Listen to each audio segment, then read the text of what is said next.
They talk about maybe it's time we got back to the basics of life here on the GreensboroSports.com cast today. I guess you call it the cast. Bruce Mitchell's with us, part of the cast of characters back in the day.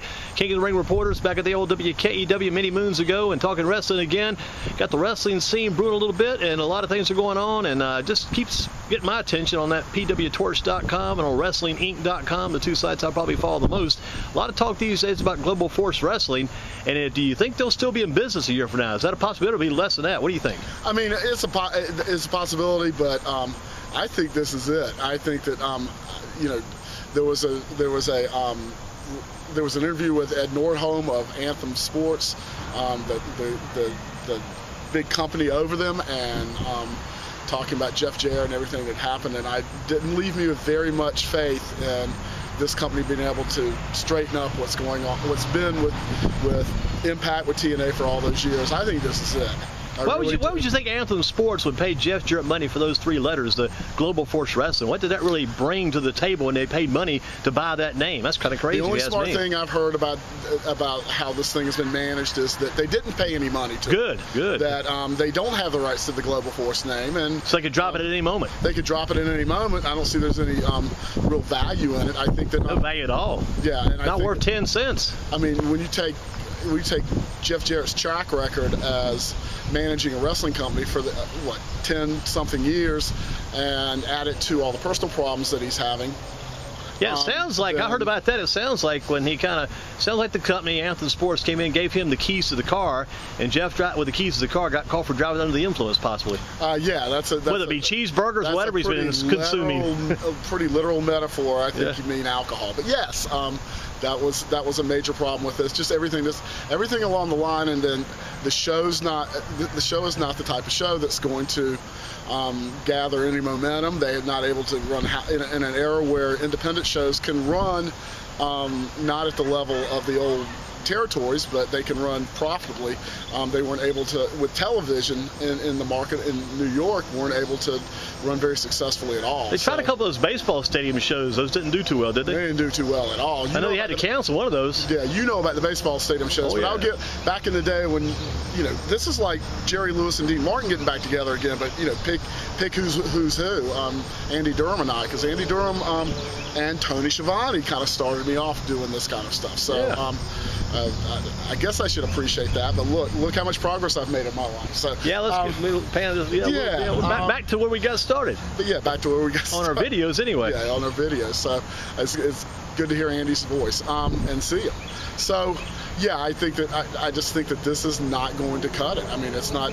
You've got to have some stars that people want to come to see. You've got to run a show that fits the times that you're in, and it's got to make sense, and it's got to be about, you know, big matches and big stars. And unfortunately, this is not the case with Anthem Sports, with the Impact show that is on Pop Television, and Pop TV is not a big enough platform to really do anything with. But when you're 300,000 people across the United States of America isn't going to cut it. You've got to get more people, more eyeballs on the product, and they don't seem to be making any kind of progress. And that way, if you watch the show, you can understand that. You know, Andy, I don't know if I've talked to you about this, but, you know, local boy Trevor Lee is on that show. Right, because you tracked him when he was down in Gibsonville, I think. Yeah, and I still saw him last Saturday night in Gibsonville. Wow, and, still coming there. You know, he does a much better job in Gibsonville than he's allowed to do in Impact Wrestling. I mean, it's just kind of, you know, a bunch of spots and a bunch of, you know, too many guys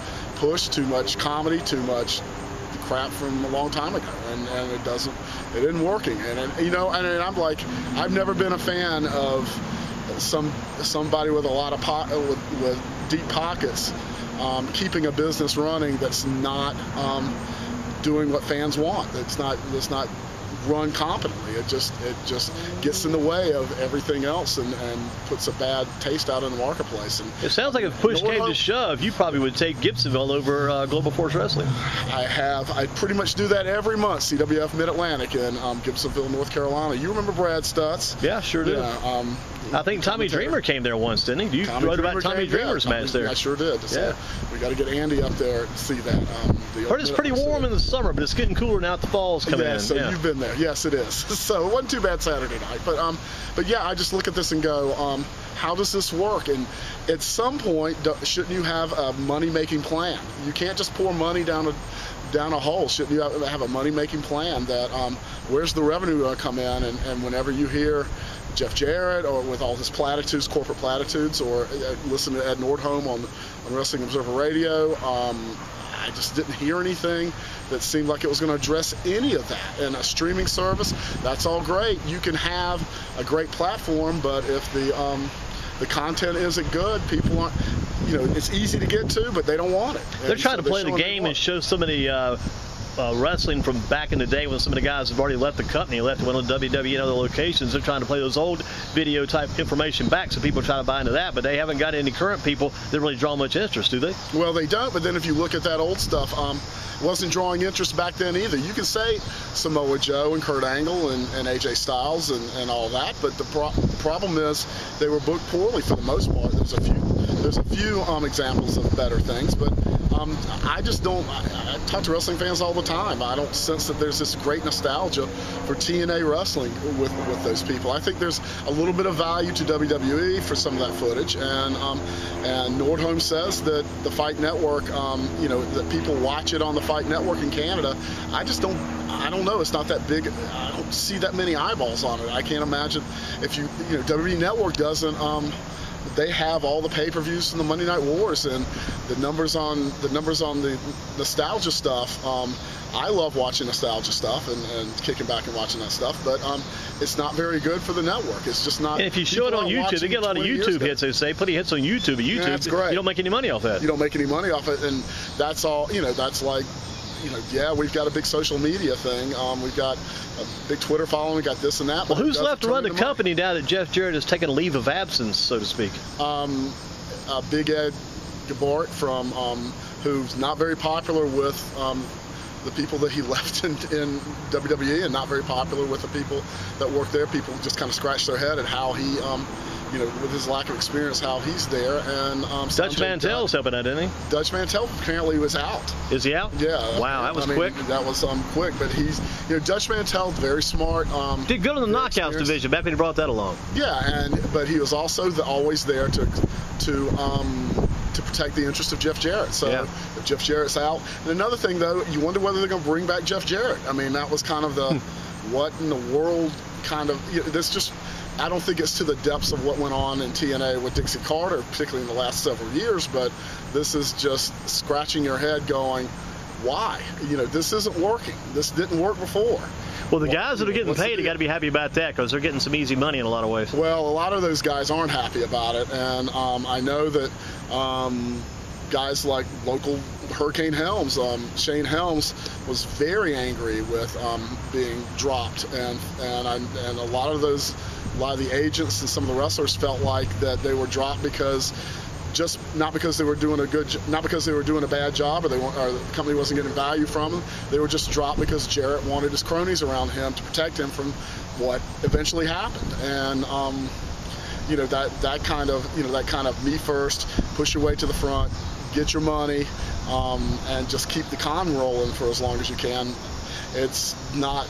It damages the business. It damages. It's almost as good as gold, isn't it? Yeah, it's almost as good as gold. I mean, instead to use kind of a pun off some of Jeff Jarrett's other activities he was trying to pull off. Oh yes, you knew when they start trying to sell you gold or trying to get you in a multi-level marketing project, you're not in good shape, and that's gold. So I hope that he feels better and gets better. I hope that his family gets better, but enough is enough. I mean, this is 17 years going on of a project that has never made money and has lost millions and millions of dollars that could have been put somewhere else to some better use by somebody, maybe in professional wrestling, maybe somewhere else. But it's gets to a ridiculous point. Well, you did an article at the Torch a while back about the fact that it should have been stopped a long time ago. It should have been stopped a long time ago. I mean, most of us, if we start a business and we don't feel a need at the public has, I believe in capitalism. I believe in the free market system. It tells you whether you're doing a good job or not. And I think why some people liked it. I think why some people liked it because people like to pull for the underdog. The AFL, the USFL, the ABA, and all the different little upstart groups and leagues over the years. People liked it back when it first came along because they gave them an alternative to the WWE. But maybe did it give them a true positive or true developmental alternative? It didn't seem like it did. I think it gave it a negative one. Yeah, I mean, you bring back the ABA and the Carolina Cougars. Right. We all remember that. Larry Brown and Jumpin' Joe Caldwell, and you're from around here. That alternative was a real alternative to the NBA. It was fun. It was had the cool basketball, had the cool multicolored ball. I mean, and they put pressure on the NBA, and the NBA ended up doing business with them. And some of those teams, Denver Nuggets are still here to this day. Some of those teams are around, and Dr. J. Julius Erving, that heritage is still there. But a poor WWE imitation or a poor imitation of WCW, paying a lot of people a lot of money to go in and put out a half-ass effort. Sorry, I don't think that did anybody. I don't think that did much of anybody any good, except for people who are able to pad their pockets. And, other than doing the tapings, they do the tapings, and they have a few pay-per-views. How does that company actually look to make money? That's the question. And they're talking about, well, we're going to do the tapings, and we're going to use talent from Noah, and we're going to use talent from Crash TV, from Crash promotion in Mexico. Got my Vince Russo mixed up with my Conan, and they've got, they're going to use AAA, but no, I don't think, they don't make money off of pop. It's a place to get eyeballs in and to sell them something, but they've got nothing to sell them. They've got a pay-per-view coming up, but big deal, and people don't. Have they already filmed that pay-per-view? Has that already been taped? No, I'm trying to remember. Because if you tape a pay-per-view months in advance, now you're really killing yourself, ain't you? Yeah. Because everybody's talking about that. I think so, but I could be wrong. Is the next one Victory Road? Is that the next one? I think so. Coming up, yeah. Slammiversary was a big one in Victory Road, yeah. Yeah, big is maybe for not them, the adjective. So, but yes, the next show. But I mean, you've got to have something. You're not selling anything.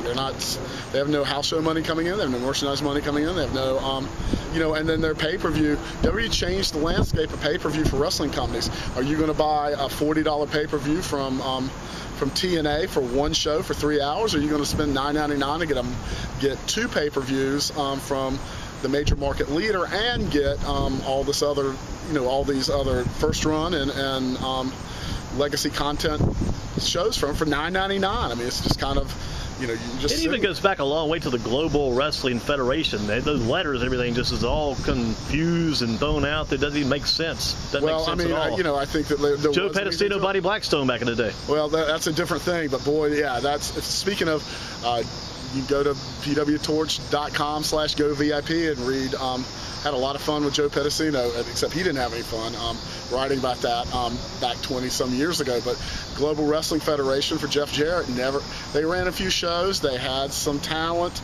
Maybe, the Singh brothers were, I believe, is still the global, unless it changed with TNA, right up until he got back with Impact Wrestling. The Singh brothers, famous for Jinder Mahal's Stooges, were his tag team champions. I mean, it was like, but he couldn't get a television deal, he couldn't get any TV, he couldn't run any successible shows. But then they found Anthem Sports. Yeah, they found Ed Nordstrom. Yeah. So find someone that it's find someone that's good in business, but doesn't realize what they're stepping into with a very complicated, very carny-like, in certain ways, still a professional wrestling business. It's unlike any other business in the world, and you can go, okay, this must be easy, and you would think, let's this guy fight this guy, and let's sell tickets to it would be easier than the way the shows are for Impact and for Anthem Sports. Well, let's take a break. Come back. We'll talk about Ric Flair next with Bruce Mitchell, Pro Wrestling Torch, coming back at GreensportsSports.com.